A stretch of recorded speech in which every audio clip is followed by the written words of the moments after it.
This is the third in the data series, so you already should have airports and Eastern Time, ET underscore airports in your environment.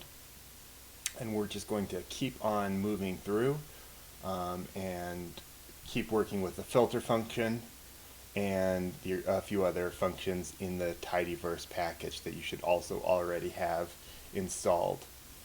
So the first thing we're going to do is we're going to get more specific with our filtering.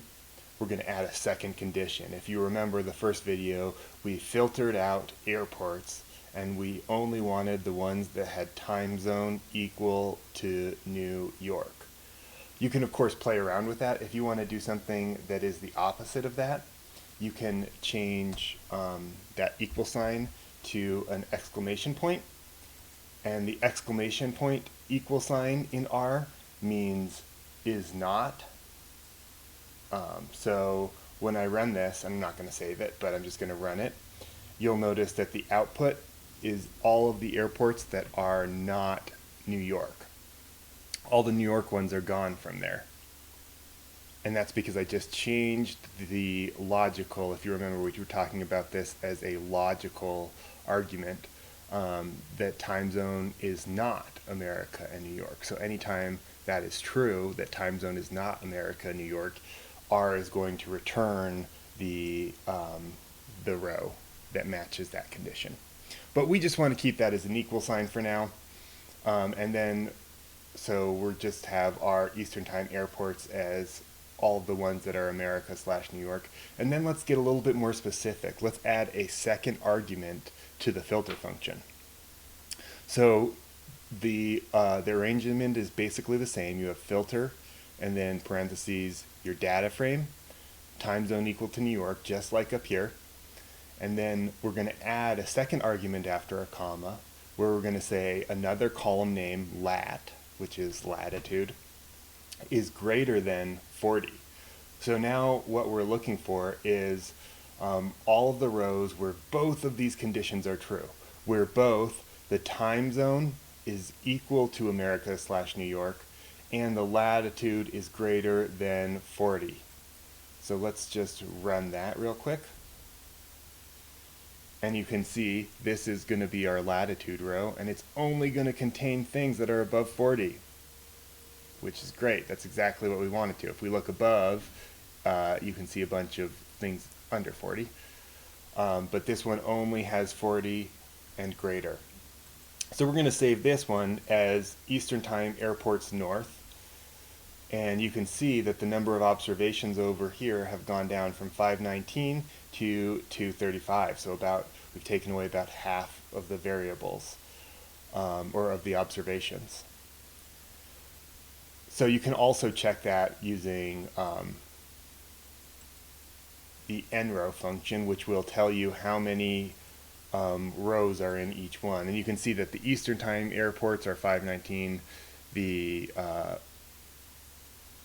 general airports are 1458, and the northern eastern airports are 235.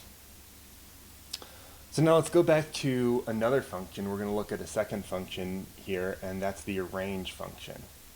So it works pretty similarly to filter, where you put your data set, comma, and then one of your columns, one of your variables.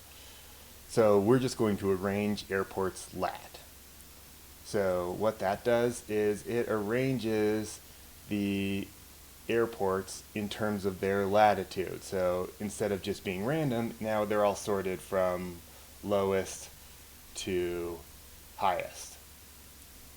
These are all the airports, so this is the one with 1458, since I used the airports object. If you want to switch that and make it so that it starts with the highest, you can change it to airports DSC, descending latitude, which is pretty helpful. And now it's going to start at the top, 72, and go down from there. The next function we're going to look at, last one for this video, is the select one. And select works just like filter, except whereas filter works on your observations, select only works on your variables, on your columns. So if we do select airports, name, comma, time zone, those are both the names of variables that you have. If you are not sure what your variables are, you could always call names, airports, and it will show you all of your column names. You have to write this exactly, no capitals. It has to be literally exactly like what is within the quotations. Otherwise, you will confuse the program. So we're doing select airports, and say we only want to look at 2 columns. All the other stuff is just confusing and is making our data frame harder to read. So we only want to see the name of the airport and the time zone.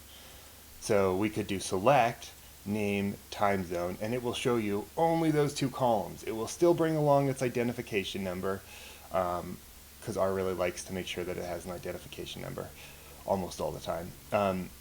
But you can see that this is just the 2 columns, just the name and the time zone. And of course, if we wanted to save that, we could do that. We could say that this is going to be, what do we want to call it? Airports TZ. And then I can run that, and now I have airports time zone, and let's look at that. So now we have a much simpler data frame than we started with. Great. So that's all we're going to do this video. Thanks for watching.